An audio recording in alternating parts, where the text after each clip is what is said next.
नमस्कार, मैं हूं श्वेता सिंह। देश में मानसून आए लगभग 2 महीने होने वाले हैं, लेकिन बारिश का मिजाज भारत में इस समय बहुत असंतुलित है। वैज्ञानिकों के अनुसार 27 जुलाई तक पूरे देश में 16% बारिश की कमी दर्ज की गई, लेकिन इसके बावजूद असम में, हिमाचल, जम्मू कश्मीर, गुजरात, महाराष्ट्र जैसे राज्यों में बाढ़, फ्लैश फ्लड, भूस्खलन ने तबाही मचा रखी। आखिर ऐसा कैसे हो सकता है कि बारिश कम भी हो रही है और बाढ़ भी आ जाए? हम देश भर में बाढ़ की बेहद खतरनाक तस्वीरें तो आपको दिखाएंगे ही, साथ ही ये भी बताएंगे कि कुदरत के वो कौन से फैक्टर हैं जो इस भयानक तबाही के लिए जिम्मेदार है। अभी कुछ राज्यों में कुछ दिनों के लिए अच्छी खासी बारिश हुई है, लेकिन अगर हम देश का औसत देखें तो वो अभी भी लगभग जो सामान्य से कम ही है। मानसून है वो डेफिसिट है। जब जुलाई खत्म हुआ तो 13% के डेफिसिट पर खत्म हुआ है।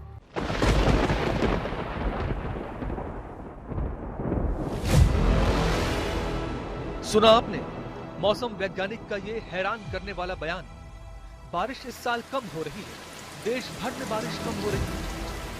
अब आपके मन में ये सवाल आ रहे हैं, बारिश कम हो रही है तो हर जगह इतनी बाढ़ क्यों है?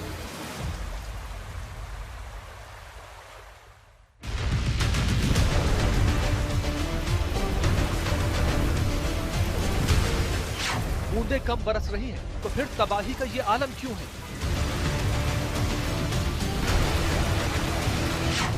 आसमान कम बरस रहा है, तो फिर जमीन ज्यादा क्यों डूब रही है?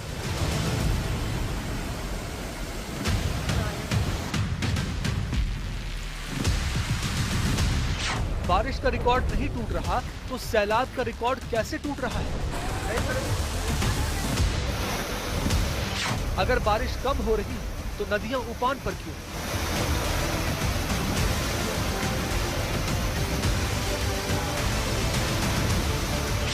अगर बारिश कम हो रही है तो सड़कें दरिया क्यों बन रही हैं? अगर बारिश कम हो रही है तो शहर तालाब क्यों बनते जा रहे हैं?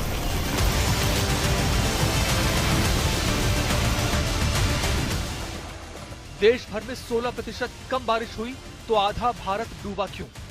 दक्षिण भारत में 29% कम बारिश हुई तो केरल में तबाही क्यों? पूर्वोत्तर भारत में 30% बारिश कम हुई तो असम बाढ़ से लाचार क्यों? उत्तर पश्चिम भारत में 10% बारिश की कमी तो गुजरात बेबस क्यों?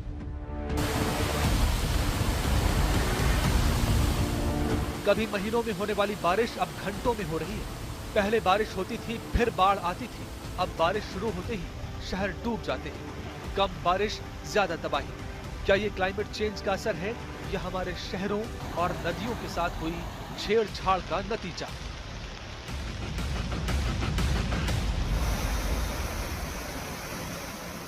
ओडिशा में भी बाढ़ का संकट गहरा गया है। महानदी उफान पर है। हालांकि बारिश कम जरूर हुई है, लेकिन हीराकुड बांध में पानी बढ़ने से महानदी का जलस्तर लगातार बढ़ रहा है, जिससे कई नए इलाकों में बाढ़ का पानी फैल गया। अब तक 20 जिले बाढ़ की चपेट में आ चुके हैं। 7 लाख से ज्यादा लोग प्रभावित हुए हैं। कई लोगों की जान गई है, जबकि करीब 2 लाख लोगों को सुरक्षित स्थानों पर पहुंचाया गया है।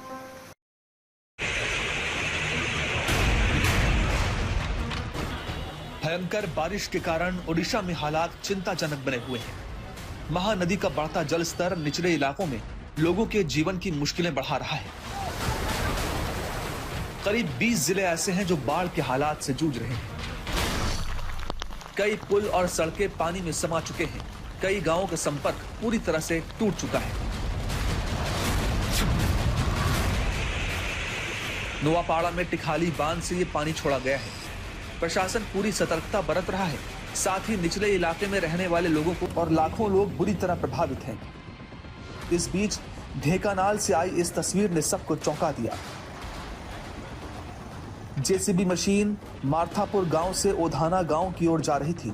स्थानीय लोगों ने ऑपरेटर को कई बार चेतावनी दी कि पुल के ऊपर से तेजी से बह रहे पानी के बीच वाहन लेकर आगे न बढ़े, लेकिन उसने जोखिम उठाते हुए पुल पार करने की कोशिश की। पुल पूरी तरह पानी में डूबा होने के कारण ऑपरेटर सड़क का सही अनुमान लगा नहीं सका। तेज बहाव के दबाव में जेसीबी का संतुलन बिगड़ गया और वो पुल से नीचे पलट गई।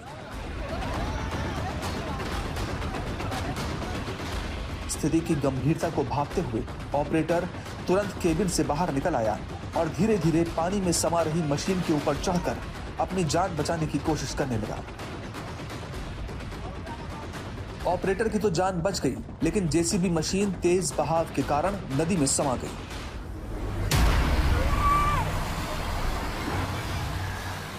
रायगढ़ के हालात भी मूसलाधार बारिश के कारण चिंताजनक बने हुए हैं।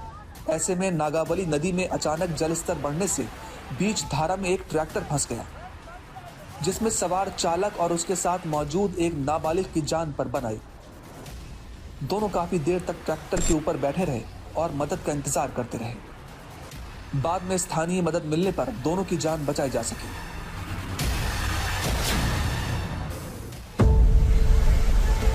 ओडिशा के जाजपुर की ये तस्वीरें रोंगटे खड़े करती हैं। साफ देखा जा सकता है कि कैसे गांव और आसपास का हिस्सा पानी में समा चुका है और धीरे धीरे तेज बहाव बाकी हिस्सों को भी निगल रहा है। कई लोगों के घर इस तेज बहाव में बह गए। असहाय लोग सुरक्षित स्थानों पर जैसे तैसे जिंदगी गुजारने को मजबूर हैं। आने वाले वक्त में और तेज बारिश का अनुमान है, जिसको लेकर प्रशासन भी सतर्क है। लगभग इस घाई की वजह से 20-30 हजार लोग इफेक्ट हुए।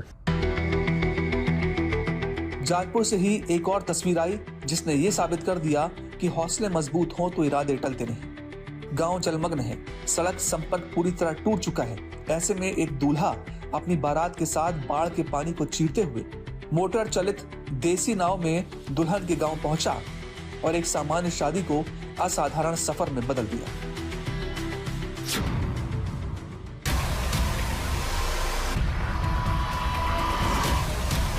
बाढ़ से प्रभावित ओडिशा के बालासोर जिले में एक बड़ा हादसा होते होते बचा। लगातार बारिश और आसपास की नदियों के जलस्तर में चढ़ावे के कारण सड़क के ऊपर से तेजी से पानी बह रहा था। चेतावनियों के बावजूद एक स्कूटी सवार ने इस डूबे हुए मार्ग को पार करने की कोशिश की। कुछ ही क्षणों में तेज बहाव ने स्कूटी का संतुलन बिगाड़ दिया और स्कूटी समेत सवार बाढ़ के पानी में बह गया। प्रत्यक्षदर्शियों ने तुरंत शोर मचाकर मदद की गुहार लगाई, क्योंकि स्कूटी सवार तेज बहाव में खुद को संभालने के लिए संघर्ष कर रहा था। बाढ़ प्रभावित क्षेत्र में पहले से राहत एवं बचाव कार्य में तैनात एनडीआरएफ की टीम ने तुरंत मौके पर पहुंचकर स्कूटी सवार को सुरक्षित बाहर निकाल लिया। बचाए गए शख्स को चोटें आईं, लेकिन उसकी जान बच गई। स्कूटी पानी की धार में समा गई। बालासोर के कई इलाके जल भराव की दिक्कतों से भी जूझ रहे हैं। जगह जगह गाड़ियां बंद हैं, जिससे जाम की स्थितियां हैं और लोग जैसे तैसे अपने काम पर निकल रहे हैं। पुरी क्षेत्र में भी बाढ़ का पानी बड़ी मुश्किलें खड़ी कर रहा है। मूसलाधार बारिश से दया नदी पूरे उफान पर आ गई और कनास क्षेत्र में बाढ़ की स्थिति बन गई। सालनी का नदी जो है, उसका जो बांध था, ऊपर का पानी नहीं आने का जो बांध दिया जाता है, वो था, उसको काट दीजिए, आदमी काट के बेच दिए, इसीलिए पानी घुस रहा है गांव को। उसका कोई बंदोबस्त नहीं है। भद्रक जिला सबसे अधिक प्रभावित है। सानदी नदी का जलस्तर बढ़ने से हालात बेकाबू बनते दिख रहे हैं। गलियां और सड़कें सब तालाब बन गई। इस क्षेत्र में पड़ने वाले मंत्री महोदय का घर भी इसकी चपेट में आ गया। टीटलागढ़ में हालात और भी खराब है। नदियों ने सड़क को निगल लिया है और लोगों का जीवन मुश्किल में आ गया है। प्रशासन लगातार नजर बनाए हुए है और किसी अनहोनी को रोकने के लिए बचाव दल भी लगातार गश्त कर रहे हैं। असम इस वक्त भयानक बाढ़ की तबाही से दो चार हो रहा है। कई लोगों की जान चली गई है, लाखों बेघर हो चुके हैं, करोड़ों का इंफ्रास्ट्रक्चर राज्य में तबाह हो चुका है। लेकिन असम में इस भयानक तबाही के पीछे जिम्मेदार कौन सी चीज है? क्या केवल भारी बारिश या फिर कारण कुछ और? हर तरफ पानी ही पानी, शहर हो या गांव, स्कूल हो या स्टेडियम, सड़क हो या रेलवे स्टेशन, खेत हो या बाजार, सब कुछ पानी में डूबा हुआ है। घर से बाहर निकलना मुश्किल है और घर के अंदर रहना उससे भी ज्यादा मुश्किल। भी सामान कमाया, कुछ भी नहीं बचा।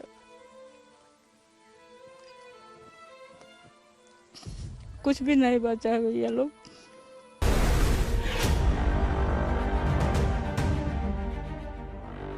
पिछले 10 दिनों से असम के हजारों परिवार इसी हाल में जी रहे हैं। किसी की सुबह नाव पर होती है तो किसी की रात राहत शिविर में गुजरती है।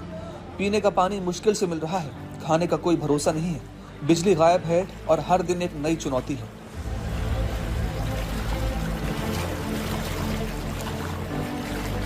तो घर पे था पानी, मतलब इतना स्पीड बढ़ के आया, मतलब घर का आदमी को हम लोग छोड़ के दूसरे का बचाने लग गए।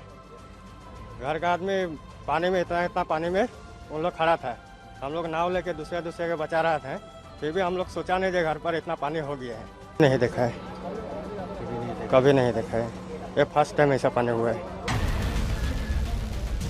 शिव सागर की हालत देखिए, अब बाढ़ का पानी धीरे धीरे उतर रहा है, लेकिन अपने पीछे जो मंजर छोड़ रहा है वो और भी डरावना है।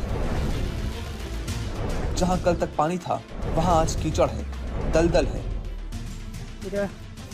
टूटी हुई सड़कें हैं, बर्बाद खेत हैं और ऐसे घर हैं जिनमें अब रहने लायक कुछ भी नहीं बचा। 19 जुलाई को आई इस विनाशकारी बाढ़ ने असम के हजारों परिवारों की जिंदगी बदल दी। असम के कई जिलों में लोग अब भी सामान्य जिंदगी से बहुत दूर हैं। पानी कम जरूर हुआ है, लेकिन दर्द अभी भी उतना ही गहरा है। जोरहाट में तो हाल और भी खराब है। खेत पानी में है, घर पानी में है, कुछ नहीं बचा है। लोगों की आंखों में सिर्फ बेबसी है। लाखों लोगों की जिंदगी बाढ़ के पानी में फंस गई है।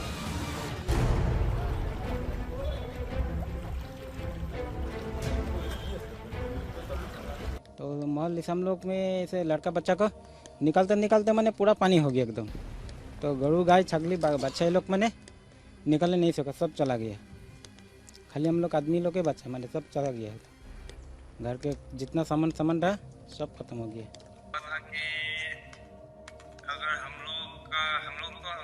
अगर हम लोग का 6 नाव अगर नहीं रहता है तो आज के डेट में जैसा कि आप देख रहे हैं कि गाय और बकरी जैसे मरे पड़े हुए हैं, तो वैसा ही बोलना तो नहीं चाहिए, तो वैसा ही परिस्थिति हो जाता इंसानों का। इस बाढ़ में किसी का घर बह गया, किसी की दुकान उजड़ गई। कई गांव अब चारों तरफ पानी से घिरे छोटे छोटे टापू बन चुके हैं। शिव सागर, गोलाघाट, जोरहाट, नगांव और चराई देव सबसे ज्यादा प्रभावित जिले हैं। करीब 379 गांव बाढ़ के पानी में डूब चुके हैं। लगभग 1,92,799 लोग इस बाढ़ से प्रभावित हैं। 15,430 लाख हेक्टेयर फसल पूरी तरह बर्बाद हो चुकी है। लगभग 1 लाख परिवार और 4 लाख पीपल अफेक्ट हुए हैं। अभी भी हमारी नदियों का जो लेवल है, दीखो, दीमो, दिसांग, गोरिका, सबका लेवल डेंजर लेवल से ज़्यादा है। समस्या इम्प्रूव हुई है, वाटर लेवल गिरा है, लेकिन अभी भी हमारे 40-50 रिलीफ कैंप चल रहे हैं और हम लगभग 100-150 डिस्ट्रीब्यूशन सेंटर से जो राहत सामग्री है वो सब तक पहुंचा रहे हैं। हर कुछ दूरी पर बर्बादी की एक नई कहानी दिखती है। नजीरा की यह तस्वीर देखिए, किस तरह से बच्चे का रेस्क्यू किया जा रहा है। धीरे धीरे पूरा घर डूब गया, बाहर निकलने के सारे रास्ते बंद हो गए। एनडीआरएफ की टीम को खबर मिली तो शुरू हुआ ऑपरेशन राहत। पहले मां को बचाया, उसके बाद बच्चे को, और फिर धीरे धीरे परिवार वालों को मुश्किल से निकाला गया।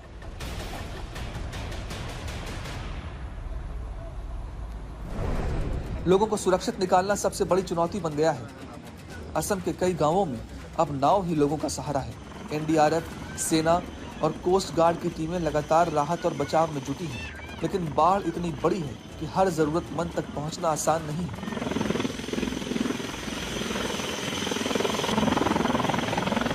बहुत ही भयानक एक स्थिति है।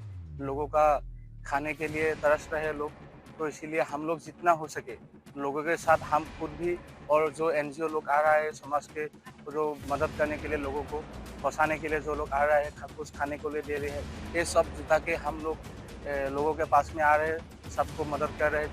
बक्सा, धेमाजी, गुवाहाटी, चिरांग, कोकराझार, नलबाड़ी, जिला कोई भी हो, गांव कोई भी हो, तस्वीर लगभग एक जैसी है। इस बाढ़ में 80 से ज्यादा लोगों की मौत हो चुकी है।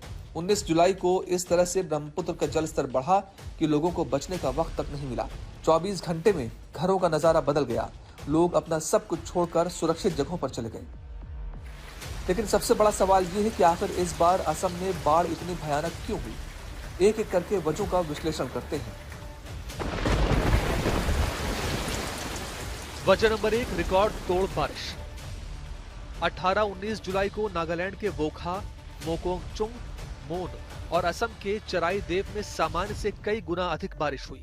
चराई देव में 436% और मोकोंगचुंग में 493% अधिक वर्षा दर्ज की गई। लगभग 8-9 घंटे में 137 मिलीमीटर बारिश हुई, जिससे पहाड़ों में भूस्खलन और नदियों में अचानक उफान आ गया।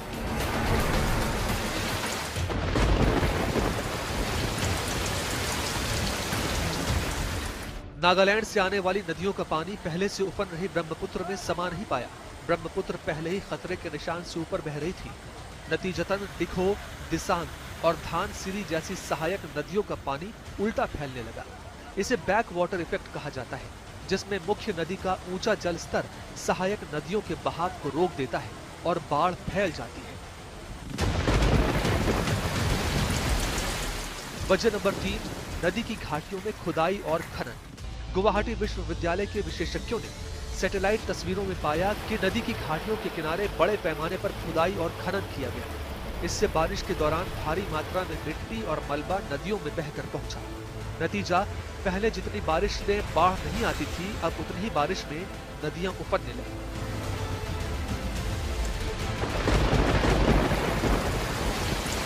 वजह नंबर 4, वनों की कटाई ने बढ़ाया खतरा। जंगल प्राकृतिक स्पंज की तरह काम करते हैं।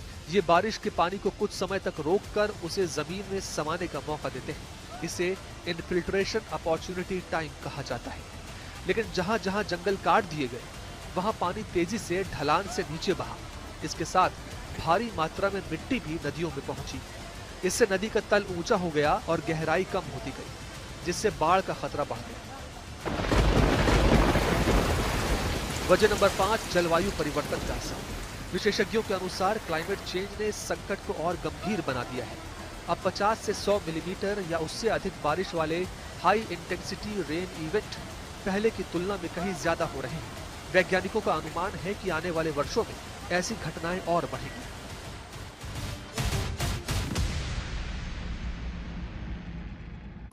कुछ राज्यों का हाल हमने आपको दिखाया। इसके साथ ही देश के बाकी हिस्सों में भी इस समय किस तरह की परिस्थितियां हैं, वो अब दिखाते हैं।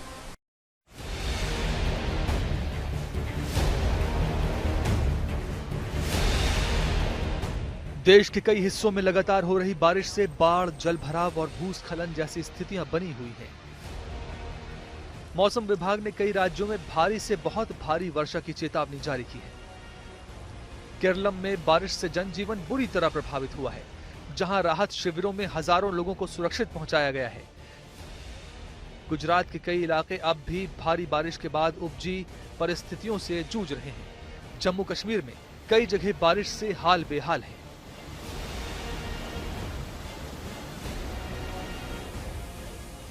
भारी बारिश के कारण केरलम के मल्लापुरम में चालियार नदी का जलस्तर बढ़ने से पानी खतरे के निशान से ऊपर बह रहा है, जिसके कारण लगातार आसपास के इलाकों में संकट मंडरा रहा है।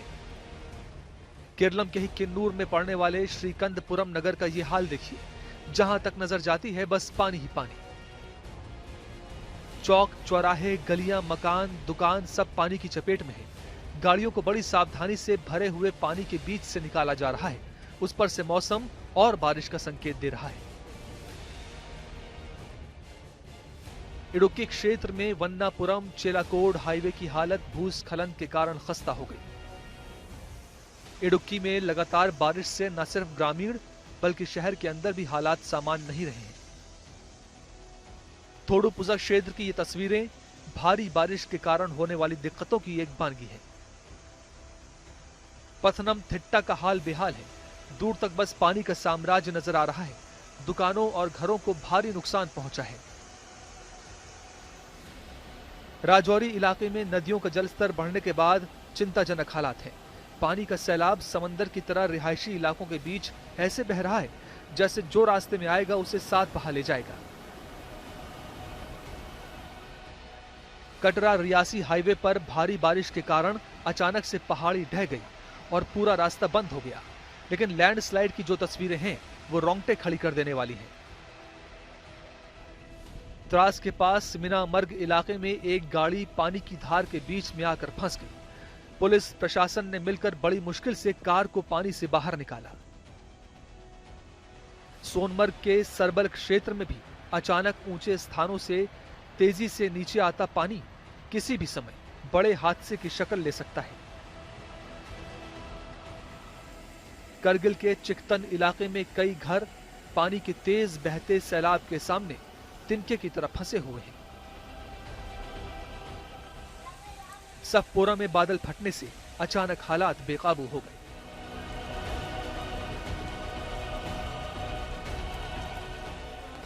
शोपिया में भारी बारिश ने घरों को खिलौने जैसा बना दिया है, जो पानी में किसी कागज की नाव जैसे नजर आ रहे हैं। पानी इतना भर चुका है कि मकानों की खिड़कियों तक पहुंच चुका है। साबरकांठा के इडर इलाके में 1 घंटे में 2 इंच बारिश होने पर शहर के बीचों बीच गुजरने वाली डेबोल नदी अचानक उफान पर आ गई और तेज बहाव में एक कार को बहाकर ले जाने की डरावनी तस्वीर सामने आई है। गुजरात में सबसे ज्यादा बेकाबू हालात खेड़ा जिले के वसो इलाके से हैं, जहां महज 24 घंटे में 17 इंच से भी ज्यादा मूसलाधार बारिश ने तबाही मचा दी है। वसो गांव की स्थिति बेहद चिंताजनक है, जहां मुख्य बाजार से लेकर रिहायशी इलाकों तक सिर्फ और सिर्फ पानी का कब्जा है।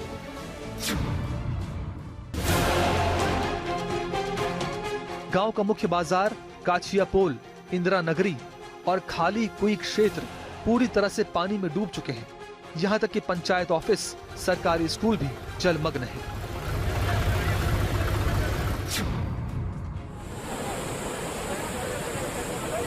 नांदेड़ जिले में भारी बारिश का प्रकोप देखने को मिला है। नदियां और नाले उफान पर हैं।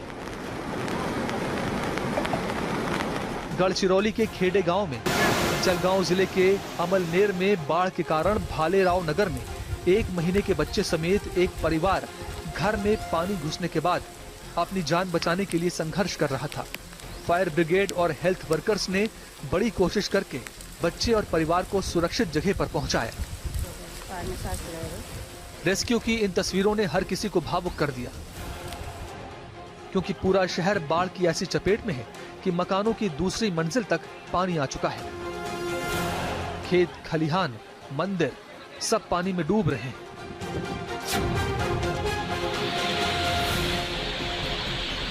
जलगांव जिले में भारी बारिश के कारण हथनूर बांध के 36 गेट खोल दिए गए हैं। डैम से पानी छोड़ने के कारण आसपास के इलाके में हर तरफ पुल, रास्ते, छोटे छोटे गांव सब कुछ जलमग्न हो चुके हैं। जलगांव जिले के भुसावल तहसील में तापी नदी पर हथनूर बांध में पानी के भारी प्रवाह के कारण नदी के किनारे के गांव वालों को सतर्कता बरतने की अपील की जा रही है।